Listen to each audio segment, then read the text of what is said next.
طويل الشوق يبقى في اغترابي، فقير في الحياة من الصحاب، ومن يأمنك يا دنيا الدواهي. Assalamu alaikum tout le monde, j'espère que vous allez bien et bienvenue dans un nouveau Yes Talk. Je m'excuse de mon retard. Cette vidéo, elle sera postée mercredi soir au lieu de dimanche soir, alors que d'habitude je poste des vidéos toutes les semaines. Je suis vraiment désolée, j'ai eu mes galops d'essai, des examens blancs, donc mon examen il était le samedi, donc j'ai vraiment pas eu le temps de enregistrer cette vidéo. Mais là, vous allez la voir, Inch'Allah, pour mercredi. Donc les amis, le thème du jour, c'est, le thème de Khalili Basmatek en arabe qui veut dire «laisse ta trace». Donc qu'est-ce que je veux dire par là? En fait, quand je dis «laisser votre trace», c'est, laisser derrière toi quelque chose qui te rapportera des fruits, le jour de ta mort. En fait, il faut laisser comme une sorte de sadaqa jariya, hem et ça peut être, n'importe quoi en réalité. Ça peut être par exemple, le fait d'offrir des Qur'an, le fait d'offrir des tapis de prière et le fait de laisser, des enfants pieux, des enfants que tu as éduqués dans la religion. Le fait aussi d'avoir eu un bon comportement, d'avoir essayé de faire des rappels à des personnes et par ta cause, ces gens-là, bah, ils ont pu se rapprocher de la religion. Plein d'autres domaines en fait, qui te permettent en fait de laisser ta trace et en fait, il faut réfléchir à toi, là, qu'est-ce que tu veux que les gens retiennent de toi? Est-ce que tu veux que les gens retiennent de toi que tu étais quelqu'un d'égoïste, qui n'était pas du tout solidaire, qui pensait qu'à soi? Ou tu veux que les gens retiennent de toi que tu étais souriant, que tu étais gentil, que tu aidais quand tu le pouvais? Et c'est pour ça que souvent, quand on donne aux autres, on attend en retour quelque chose. Mais en réalité, il ne faut rien attendre des gens et il faut faire pour Allah. Il faut faire parce que Allah te voit et parce que tu dois avoir un certain comportement envers les autres. Et même si les autres, ils vont pas te le rendre, même si les autres, bah, ils vont pas te donner ce que tu mérites, tu vas quand même continuer à leur donner, tu vas quand même continuer à être gentil parce que, bah, tu le fais pour Allah tout simplement et tu n'attends rien des autres. You don't have expectation toward, the people. Donc en fait, il faut toujours avoir en tête que ton comportement, ça se peut que c'est la dernière chose que tu laisses aujourd'hui. Tout tes oh, excusez-moi, tous tes agissements, d'aujourd'hui, il se peut que ce soit tes derniers agissements, il se peut que ce soit ton dernier jour, il se peut que ce soit la dernière fois que tu vois ces personnes. Donc essaye de garder une bonne image et d'avoir, toujours un comportement bienveillant envers les autres et envers ceux qui te font du mal, envers ceux qui ont été injustes envers toi. Ne fais pas comme eux, ne te venge pas, car t'inquiète pas qu'Allah se vengera pour toi. Agis, ne descends pas à leur niveau en fait. Agis d'une manière bienveillante, agis de la meilleure des manières pour que ces personnes apprennent de ton comportement et ne regarde point l'impact. En fait, n'essaye pas d'agir pour les autres, n'essaye pas d'agir pour les gens. En fait, tes agissements, ils vont réellement être fructueux pour toi lorsque tu les fais pour Allah et seulement pour satisfaire Allah.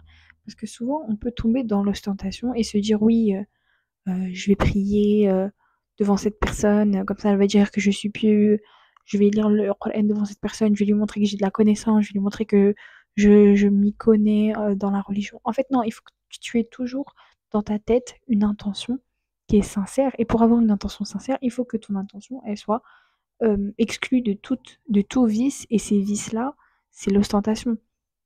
Le fait d'avoir même une mini pensée que cette chose-là pourra affecter ta réputation envers les autres, même une mini intention que tu ne t'en rends pas compte. En réalité, l'ostentation, c'est tellement difficile à percevoir. Parfois, on se rend même pas compte que on fait certains agissements par ostentation. On ne le fait pas pour Allah, mais pour les gens. Et c'est pour ça qu'il faut toujours faire des introspections et se demander des comptes envers soi-même. Donc, demandez-vous des comptes envers vous-même avant qu'Allah vous demande des comptes. Et réfléchissez en fait à vos actes. Réfléchissez, est-ce que cet acte-là, il est en concordance avec mes valeurs? Est-ce qu'il est en concordance avec ce qu'Allah me demande? Est-ce que si demain je meurs, est-ce que cette personne aura une bonne image de moi? Est-ce que j'aurai laissé une bonne trace? Est-ce que j'aurai des actes, j'aurai des hasanats après ma mort? Et ayez toujours en tête que l'aide que vous donnez aujourd'hui, l'héritage en fait que vous êtes en train de construire aujourd'hui, bah il peut soit vous être fructueux, soit il peut vous nuire. Si vous laissez derrière vous des posts de vous montrant votre aura, des posts avec de la musique, malheureusement, ce genre d'héritage que vous laissez ne sera pas fructueux pour vous, mais sera malheureusement nuisible.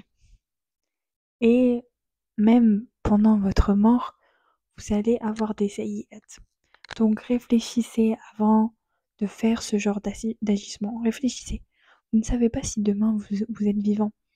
Il se peut que, malheureusement, demain, vous allez mourir et vous allez laisser ça derrière vous. Et il faut réellement avoir en tête que cette vie-là est éphémère, que si vous ne faites pas de votre mieux aujourd'hui, si vous ne vous réformez pas aujourd'hui, il se peut que demain, il sera trop tard et que vous n'aurez même pas le temps, en fait, que vous allez avoir que des regrets dans votre vie. Et l'objectif, c'est vraiment de mourir en n'ayant aucun regret, en ayant tout donné jusqu'au bout.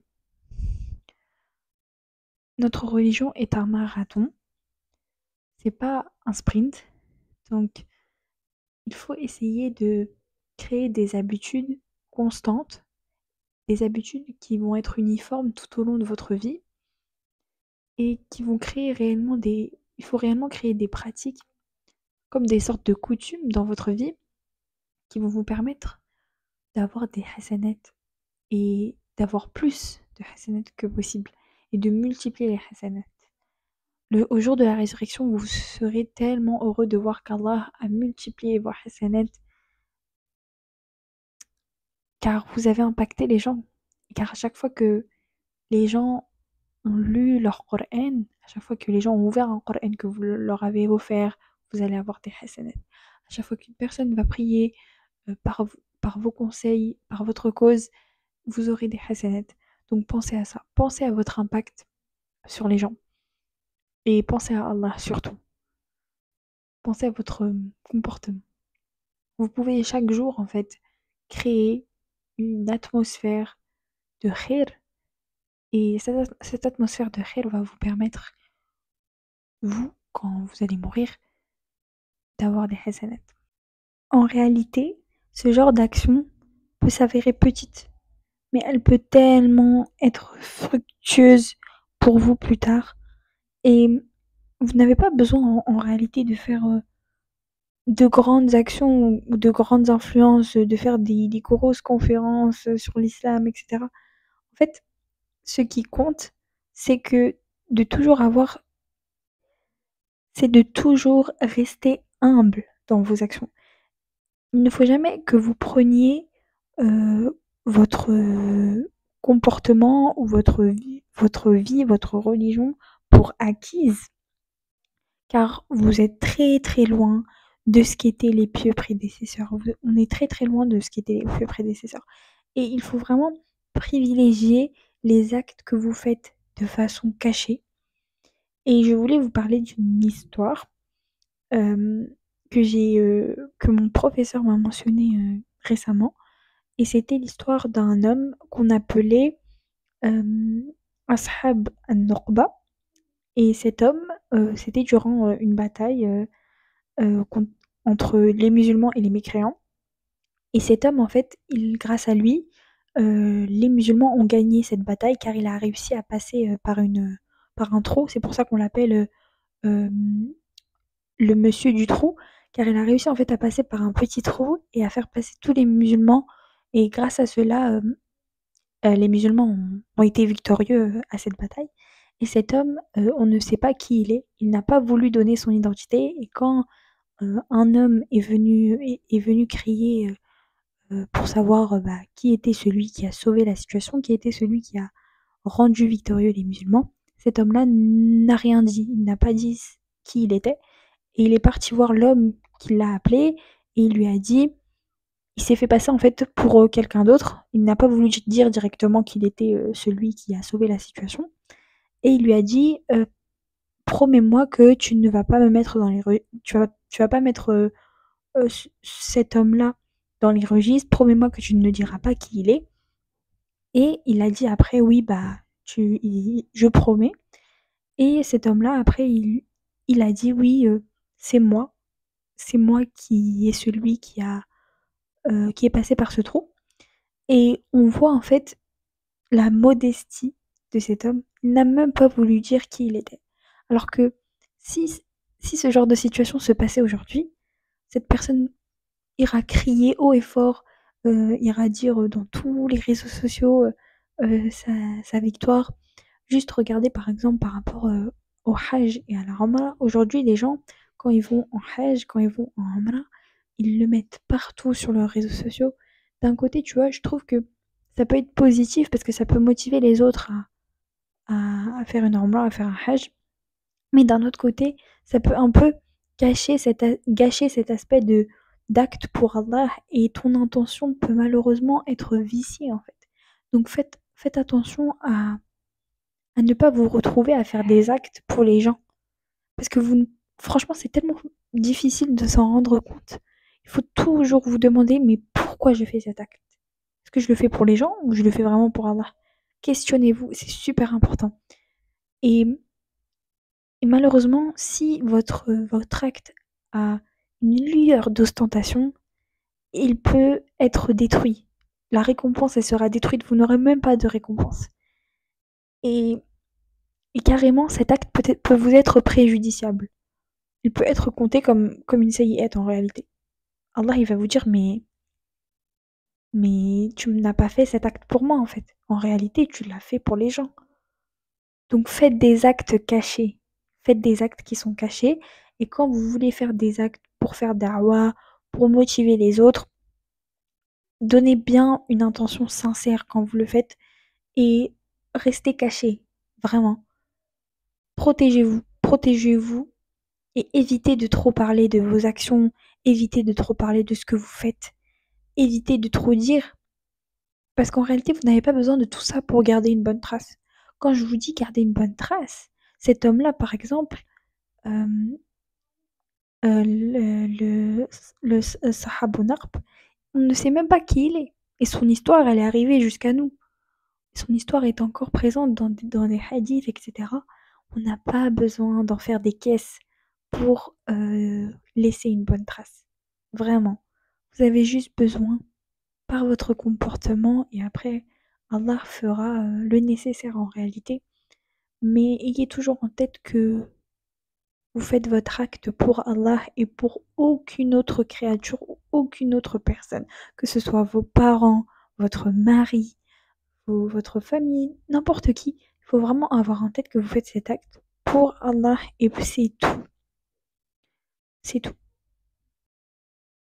Et voilà, tout simplement, l'intention c'est tellement important. Le prophète sallallahu alayhi wa sallam l'a lui-même dit, les actes ne valent que par leur intention.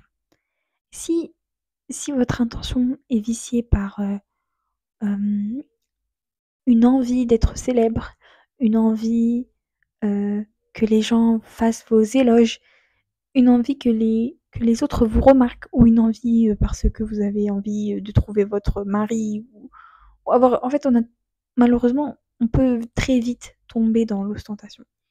Et il faut en avoir peur. Il faut craindre l'ostentation. Il faut se rendre compte que l'ostentation peut détruire vos actes. Je ne sais pas si vous connaissez le hadith qui mentionne les 3 premiers hommes qui vont rentrer en enfer. Et ces hommes-là, c'était des hommes qui faisaient des actes d'adoration, des hommes qui lisaient le Coran, qui donnaient des sadaqas, qui, qui étaient savants, des hommes savants, qui apprenaient la religion, des, euh, qu'ils étaient reconnus en fait comme des savants de l'islam.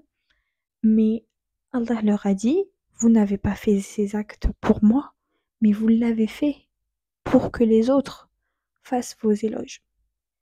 Et imaginez-vous devant Allah, imaginez tous vos actes d'adoration, toutes ces choses que vous avez investies tout au long de votre vie, qui sont poussière, car votre intention n'était pas bonne. Et vraiment, questionnez-vous. Est-ce que je suis sincère envers Allah? Est-ce que je fais mes actes pour Allah? Ou est-ce que j'ai une autre motivation? Et voilà. C'est tellement, on peut tellement rapidement tomber dans ça. Donc pour moi, c'était vraiment nécessaire que je vous parle de ce sujet. Et le fait de garder une bonne trace, c'est aussi par son aura. Moi, je pense que c'est très important d'avoir une certaine attitude de pudeur. La pudeur, c'est tellement important dans notre religion. Ne parlez pas à n'importe qui. Ne dites pas vos secrets à n'importe qui. Et protégez-vous. Si vous pouvez aider les autres, faites-le. Si vous avez l'opportunité, si Allah vous donne l'opportunité de vous mettre en face des personnes que vous voulez aider, que ce soit psychologiquement parlant, dans les études, financièrement parlant, Allah, il vous a mis cette personne pour, pour vous donner des hasanat. Tous les gens qui sont dans la nécessité et qui viennent à vous, si vous avez la possibilité de les aider, faites-le. Mais réalisez dans votre tête, ne le faites pas pour eux. Ne le faites pas pour leur personne, ne le faites pas par empathie. Et ça peut être tellement difficile d'enlever tous ces... Vous aimez ces personnes, enfin, vous les aimez, peut-être c'est vos amis, c'est votre famille. euh, ou alors on peut parler aussi du peuple palestinien, vous pensez à eux, vous faites des doigts pour eux. Mais ayez toujours en tête que vous n'avez pas besoin d'un sourire de ces gens, vous n'avez pas besoin d'un retour ou d'un remerciement. Vous n'avez pas besoin de ça. Leur remerciement, ce n'est pas votre objectif. Votre objectif, c'est la satisfaction d'Allah. C'est qu'Allah soit heureux et soit fier de vous. Ce n'est pas les autres.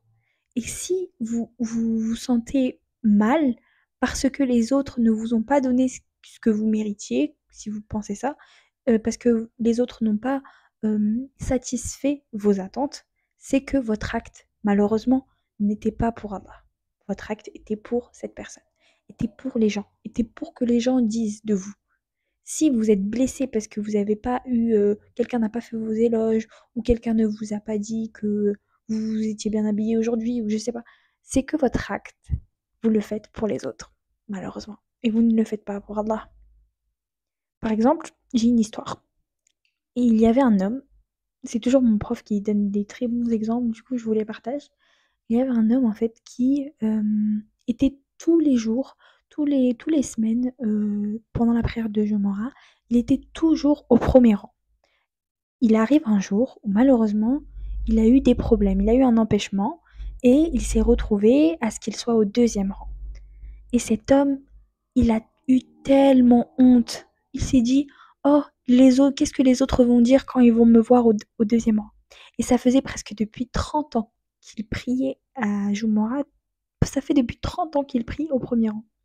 Et il s'est dit, mais en fait, il s'est questionné dans sa tête, il s'est dit, mais attendez, je suis en train de faire l'acte pour Allah ou je suis en train de faire l'acte pour les gens? Si je suis blessée, si j'ai honte par le fait que je sois au deuxième rang et si j'ai honte de ce que les gens vont dire, c'est que depuis le début, ça fait depuis les 30 ans de prière qu'il a fait, sont poussière. Car pendant ces 30 ans, lui, ce qu'il attendait, ce qu'il souhaitait, c'est que les gens disent qu'il est pieux. Et alhamdoulilah, cet homme s'en est rendu compte avant sa mort. Et si, imaginez juste qu'on ne s'en rende pas compte avant notre mort. Donc réfléchissez, qu'est-ce que vous attendez? Réfléchissez à pourquoi je fais ça? Pourquoi je fais cet acte? Pourquoi j'agis bizarrement? Pourquoi j'essaye de faire ma prière d'une façon plus belle parce qu'il y a des gens qui me voient? Pourquoi je lis d'une façon plus belle parce qu'il y a des gens qui m'écoutent? Heu, Pourquoi j'essaye de montrer une sorte, d'attitude, une sorte de sagesse devant les autres, alors que devant mes parents ou devant ma famille proche, je n'ai pas ce même comportement? Testez-vous, comprenez vos actions et rendez-vous des comptes. Demandez-vous des comptes à votre âme. Vraiment, faites-le. Faites la muhasaba tous les soirs, faites-le. Et ça, déjà, ça va vous permettre de réfléchir. Est-ce que mon intention, elle est sincère? Est-ce que je suis sincère envers Allah? Est-ce que je fais cet acte pour Allah ou pour les autres? Ou pour les gens ou pour un avis extérieur? Pour la célébrité, pour qu'on fasse mes éloges. Et si les meilleurs des hommes ont eu cette peur de l'ostentation, alors que dire de nous? Aujourd'hui, il y a les réseaux sociaux, il y a 40 000 et une routines, religions, routines, et, et franchement, on peut tomber dans ça. Même moi, je suis tombée dans ça. Et je sais pas encore aujourd'hui si je suis encore dans cette ostentation. Et j'ai peur de tomber dans ça parce que le genre de contenu que je vous partage, c'est un contenu religieux. Et même si mon intention, enfin, il n'y a que Allah qui peut savoir si mon intention est sincère, mais mon intention, c'est réellement de vous motiver, vous, et de garder une bonne trace, et qu'Allah soit satisfait de moi. Et imaginez que mon intention, en réalité, c'est d'avoir des vues ou d'avoir des abonnés. Bah, au final, toutes ces vidéos que j'ai faites depuis le début, elles vont m'être préjudiciables. Ne vont pas m'être bénéfiques. Donc, moi, j'essaye vraiment de me questionner sur mon intention, et ce Yastol va me servir aussi à moi. Et aussi, j'espère qu'il vous servira à vous, de vraiment, demain, vous allez vous poser, vous allez vous dire, ok, aujourd'hui, j'ai fait quoi? J'ai fait ça, ça, ça, ça, ça. Est-ce que je l'ai fait pour Allah? Est-ce que je l'ai fait pour les autres? Est-ce que j'ai posté ce TikTok de moi en train de, je sais pas, qu'est-ce que vous faites, en train de faire une routine religieuse? Est-ce que je l'ai fait pour que les gens disent de moi que je suis pieux? Ou est-ce que je l'ai fait parce que je veux faire da'wah, parce que je veux motiver les autres? Et en réalité, tu as toujours ce truc où tu te dis, quand tu commences les réseaux sociaux, quand ton intention c'est une bonne intention envers Allah, de motiver les autres, il ne faut pas que tu aies une attente de célébrité. Il ne faut pas que dans ton intention, il y ait oh oui, je veux avoir tel ou tel abonné. En fait, tant que tu aides une personne, c'est déjà beaucoup. Je t'en fous si c'est une ou trois ou quatre ou cinq, six ou sept personnes, peu importe.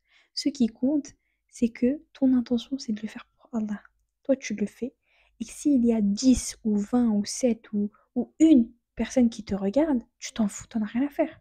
En fait, ça doit pas te toucher dans ton cœur. Vous voyez ce que je veux dire? Là, ça, c'est une grande différence entre quelqu'un qui poste des choses pour profiter aux musulmans et qui veut avoir des vues, lui son intention, elle va être viciée parce que il le fait pour avoir des vues, pour avoir de la célébrité. Alors que quelqu'un qui poste des choses pour satisfaire Allah et il en a rien à faire qu'il y ait 3 ou 6 ou 10 000 ou 4 millions de personnes qui le regardent. Ça ne compte pas pour lui parce que son intention, c'est pas d'affecter les autres. Son intention, c'est pas que les gens disent de lui. C'est pas la célébrité. Son intention, c'est simplement faire da'wah, motiver les autres, faire le rappel et satisfaire Allah. Donc voilà, c'est vraiment ça que vous devez réfléchir. Et avant tout, t'as pas besoin d'être sur les réseaux sociaux pour faire de l'ostentation. L'ostentation, elle peut se manifester par différentes manières, différentes choses. Ça peut juste être le fait de dire un acte que vous avez fait, un acte d'adoration que vous avez fait, vous le dites devant une personne, par exemple, pour vous vanter, bah là, c'est fini. Vous pouvez dire bye bye à la récompense. Votre récompense, elle sera perdue et détruite. Donc réfléchissez avant de parler, évitez de dire ce que vous faites, comme je vous l'ai dit précédemment.